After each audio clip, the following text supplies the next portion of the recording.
easiest thing in the world. And one of the reasons he was pointing out is this issue with the exchanges. And here in North Carolina, there's only one major insurer offering. Is Obamacare broken? Well, that's the reason that there's only one insurer on the exchange is because Governor McCrory and the legislative leadership have fought having a state exchange here in North Carolina where more people can get health insurance. They've also withdrawn money that could help educate people and could help encourage more insurance companies to become competitive. The worst thing that Governor McCrory and the legislative leadership have done, they have refused to accept the billions of dollars, billions with a B, that we've already paid to Washington that could come back to North Carolina and expand Medicaid to hundreds of thousands of North Carolinians. And here we are again, Governor McCrory putting the social issues ahead of the best interest of our state. Governor Chris Christie, Governor John Kasich in Ohio, even Governor Mike Pence, who's on the ticket with Donald Trump, they all saw that expansion of Medicaid in their state, even if they disagreed with the policy, helped to create tens of thousands of good-paying health jobs, help private insurers, and Governor McCrory's continued to say no. Thank you, Mr. Cooper. Mr. McCrory, 60 seconds. The blame game is coming. I've never been blamed for Obamacare. This is a first. I had nothing to do with the legislation. I did try to get you to fight the legislation representing the state of North Carolina, along with many other states, and you as Attorney General refused to fight Obamacare because you thought it'd be fantastic for the United States of America. It's been a total failure. If you talk to any middle-class business person right now, you're seeing, if you talk to any family right now, you've had a nice setup with health insurance for the state of North Carolina for 26 years. Your own state plan, it's free. You talk to someone with Obamacare, my gosh, you ought to get on Obamacare right now. It'll cost you $20,000 to $30,000 a year.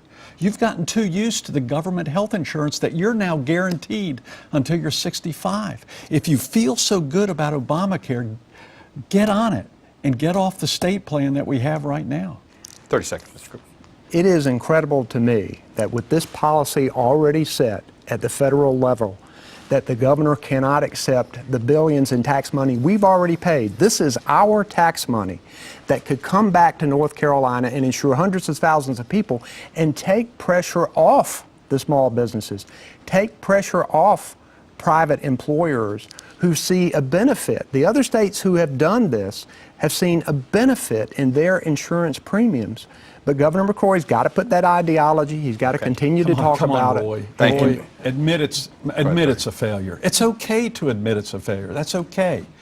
And by the way, I do agree in some aspect that in Medicaid, Dr. Voss is in the audience, and we're expanding Medicaid services for Alzheimer's patients, those people that can't help themselves. And those are the people I want to emphasize right now, is helping those who can't help themselves. And I've personally met with President Obama in the White House, in the Oval Office, and encouraged him to work with us to allow us to have a North Carolina plan, not a Washington, D.C. plan, which you want. And it's extremely sad right now that Blue Cross and Blue Shield is the only your time is up, and insurance company. Give you 30. We can make a North Carolina plan. We can expand Medicaid in a North Carolina way.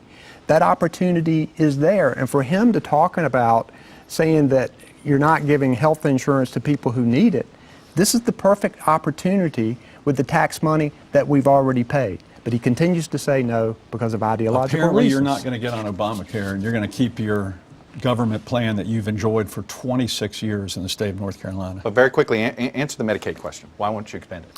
Because right now we don't know what the cost of 10% will be to the taxpayers of North Carolina, and I think it's irresponsible to enter into something not knowing the cost. And right now, a Wall Street Journal article just in the past 6 weeks are showing all those states that he's mentioned, their costs are much greater than ever anticipated. I had to inherit a $525 million misforecast on Medicaid spending from the Perdue administration, and we had to